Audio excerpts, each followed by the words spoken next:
This is the part of the program where I give you my inspirational talk for today. So we're going to see how that works out. But first, a joke. Police Academy graduate or just about to graduate is at his final exam. And the chief of police asks him, what are you going to do if you have to arrest your mother-in-law?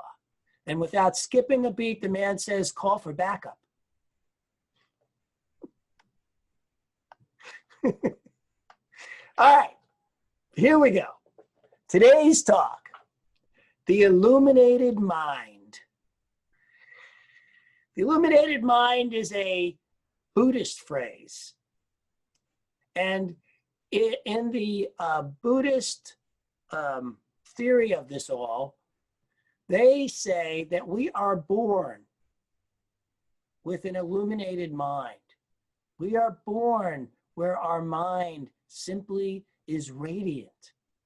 And then we cover it up with all this stuff and garbage through the years until all of a sudden that radiance that was our birthright, that we were born with, cannot be shined through anymore. And then we become adults. And some of us find our way to a teaching like Science of Mind, where we start to learn tools and skills, where we can start scrubbing away all the junk, all the garbage that has covered up the beauty and radiance that has been there for us all along. You know, anybody who has looked, who works in the diamond world and has looked at a diamond in the rough knows it just looks like any quartz crystal, and a clouded one at that. They come out of the ground and there's no, unless you know what you're looking for, you don't even know there's a diamond in there. If you weren't in the diamond business and somebody showed you a diamond in the rough, you wouldn't even believe that's what it was. And I think that's what happens with each of us, is that at some point we get so covered up, we just don't even believe anymore in our own brilliance. And we lose that sense and we start fearing that, oh no, the physicality that's going on, the experience I'm having is real. And oh no, I have to worry about who's going to be president. I have to worry about my health. I have to worry about my finances, because I have completely forgotten the brilliance that is who I am. And so in the diamond world, people who are really good at cutting and polishing diamonds can see it before they actually cut it. They look at it and they study it and they go around it and they get the microscope and they look inside and they look inside and they're looking for, what is the diamond that is in there before they even start cutting. Now, in Science of Mind, this is what we do. We practice, getting what we call a mental equivalent.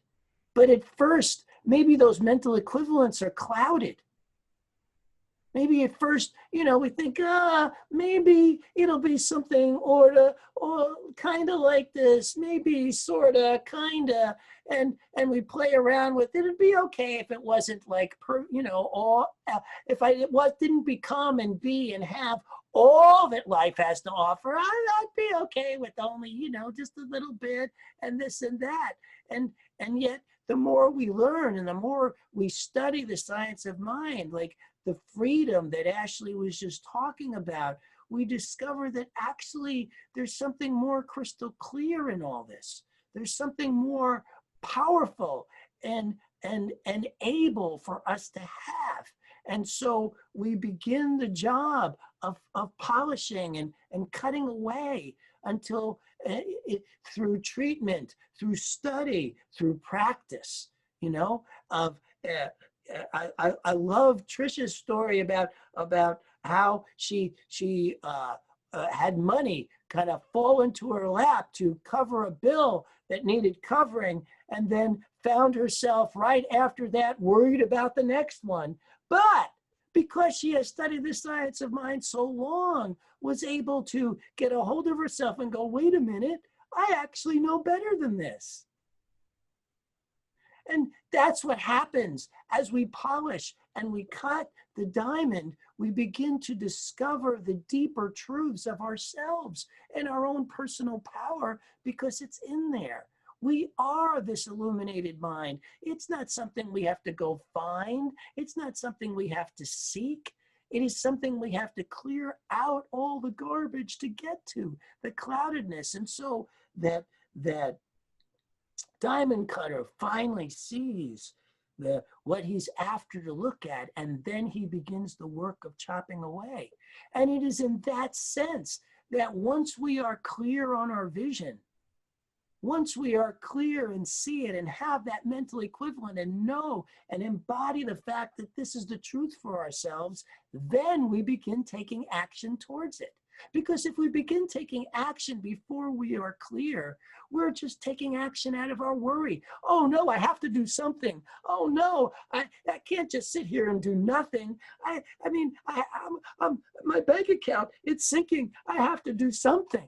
Or my health, I have to do something. And instead, we learn through the science of mind that if we can sit and be clear, the action that is ours to take appears to us like the diamond that we are.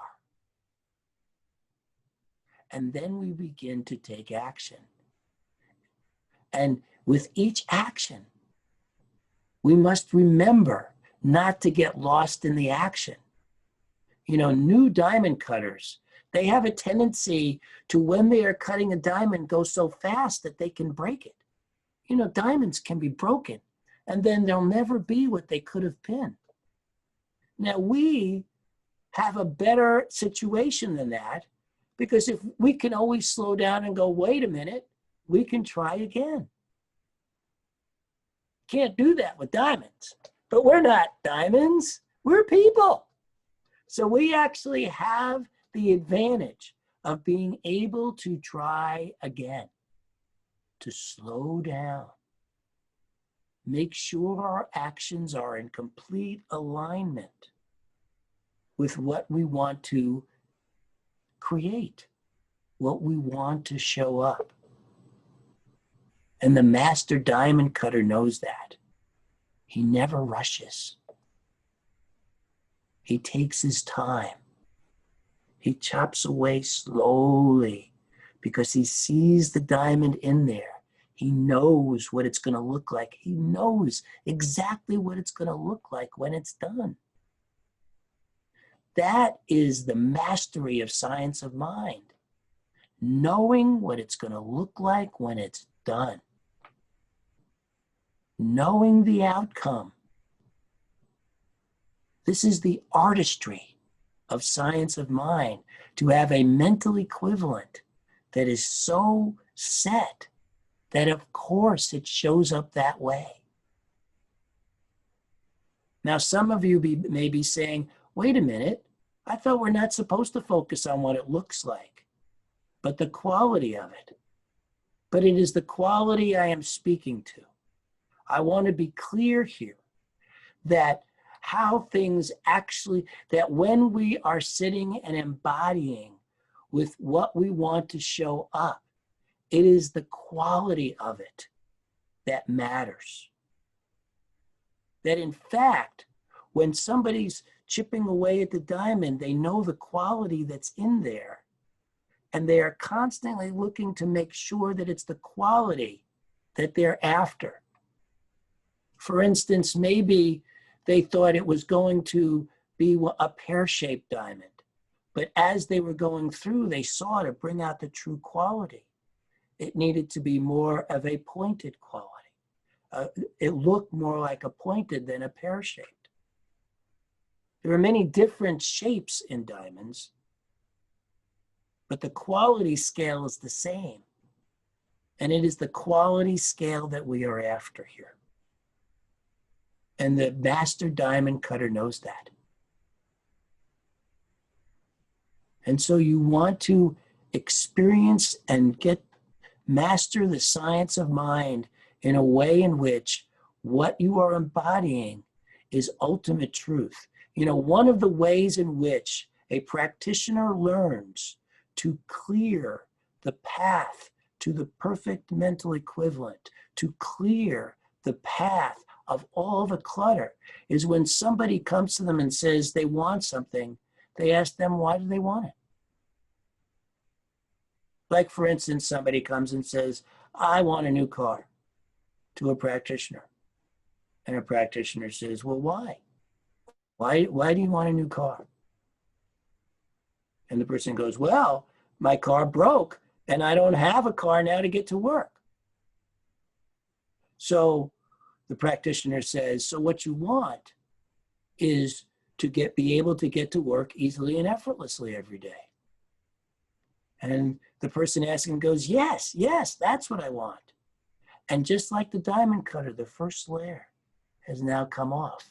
But we're not done, because that doesn't root all the way down either. So we ask again, why? Why do you want to get to work every day? And the person answers, so I can make a living and bring home the money to pay for my bills. Ah, so what you want is for all your bills to be paid. And so we have chipped away a little more, gotten down to the next layer, but we're not there yet. Why? Why do you want all your bills to be paid? And the person answers, so I can feel safe and thrive in my life. And the practitioner goes, ah, you want to feel safe and thrive. And the person says, yes, I absolutely want to have a full, flourishing life. And the practitioner goes, let's treat for that. Because now we have reached quality. And so this is the key to the illuminated mind, is clearing away all those things we think we must have, we think have to be a particular way. Because any one of those things steals your freedom, steals your spiritual power until it is rooted all the way down. That is what we have here when we clear all the clutter. This is the power of science of mind, is to support ourselves in getting down to the heart. Michelangelo said all the time, I do not start working on a piece of stone until I see absolutely the sculpture inside it. The man was brilliant in terms of bringing out quality. His ability to do that was, talk about, in my mind, he was a fantastic science of mind practitioner. That man knew how to do it, how to sit and keep looking at the stone, keep being until he saw it, until he was clear. He didn't care who was yelling at him about deadlines. Many of you, I'm sure, have heard the great story about when he worked on the Sistine Chapel. And the Pope would continually ask him, because it went on for year after year after year, when will you be finished? And always Michelangelo answered exactly the same, when I am finished. He would not be rushed. And neither need you feel rushed in your life. We all have the perfect and right time to create what is ours to create. But many of us have made the mistake of taking action too soon because we felt we needed to do something. The beauty of the illuminated mind is if you need to take action, sit and meditate. Sit. Practice sitting. Ugh, that is so not easy for me. Practice sitting. I meditated for 18 minutes the other day, and that is the longest I have ever sat in meditation in my life. My average throughout my years of meditation is closer between 3 and 5 minutes. I do not sit well, but I am learning, because taking action from a place of unfocused, illuminated mind to have a garbage mind, a monkey mind, all the different words we use for it, only creates more garbage, only creates more stuff to clean up. This is our opportunity through the use of science of mind. Dr. Holmes was very clear about this, that taking action before embodiment was a complete waste of time. It is ours to sit and gain that clarity so that the diamond, the quality of the diamond we have, when we have created, we can look at and go, wow. Because that's the experience we want, right? We want to look at our experience and go, wow. That's what's possible with the science of mind. That's what's possible when we are willing to sit in the illuminated mind. I used to meditate by a brook when I was in my cabin in the woods. I'd walk to this brook and I'd sit there and I'd let the sound of the water wash over me as I sat there. And my mom and I had a very hard relationship, a very hard relationship throughout our lives. And many times in my life, I have said to myself, don't take my mom personal. She's just crazy. But I was never able to embody it. So I started sitting by this brook and allowing the sound of the water to wash over me. As I allowed my mind to let go of all the stories, all the thoughts, everything I took personal about my mom. And I was there for almost a little over 2 years in that cabin. And I spent months and months and months sitting by that brook before the day came that all of a sudden everything negative about my mom just fell away. And I totally got who she is, who I am, and the love we had between us. It was a miraculous, magnificent moment. And tears just started flowing. Just pouring out of me. And the next thing I needed to let go of was all the years I wasted.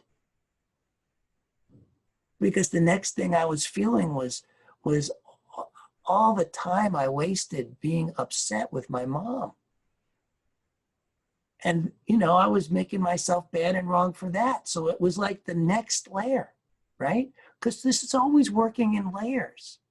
So the first layer was letting go of all that got in the way of my love for my mother and letting in my mother's love for me. The second, and that's what we have right? We go through these layers, all of us, with whatever it is we're holding away from us. We're not allowing to heal and to flow, to let our illuminated minds be what comes up, be what stands with which is what is within us, the power and strength of who we are. And so we have this opportunity to sit and be with what is truly so, what roots all the way down, by allowing to let go of all that does not root down. And so I did that piece. And then I had to sit a couple more months to let go of the next layer of beating myself up for all the wasted time through the years of keeping my mom at a distance. And then that layer happened, where I was able to let go of that and just feel good that here I was now, no longer keeping her at a distance, no longer keeping my love from her, no longer keeping her love from me, no longer allowing any of the stories that I had held for so many years. Just let them go. And in doing so, where my mom and I, who would talk once a week, our conversations before this all happened were under 5 minutes. Now we're over 20. Now we were enjoying each other more than ever. And nothing made me more grateful for that moment than the day I sat with her as she transitioned to the next world. That her and I had 20 years, maybe a little less than that, maybe closer to 15, somewhere between 15 and 20 years of truly enjoying each other before she moved on. This teaching is what got me there. My willingness to sit, my willingness to be, my willingness to go for quality. Because it is in this quality that a diamond comes forward in all its beauty and glory. And our relationships and our expression in life come through with all its beauty and glory. We are the illuminated mind. We were born with it. We just need to continue to clear the garbage. Layer after layer after layer. That's the work, and it's definitely worth it. Thank you. I love you. That's my talk for today. God is the source of all supply. Money is God in action. What I give, I receive multiplied abundantly. All that God is, I am, and so it is.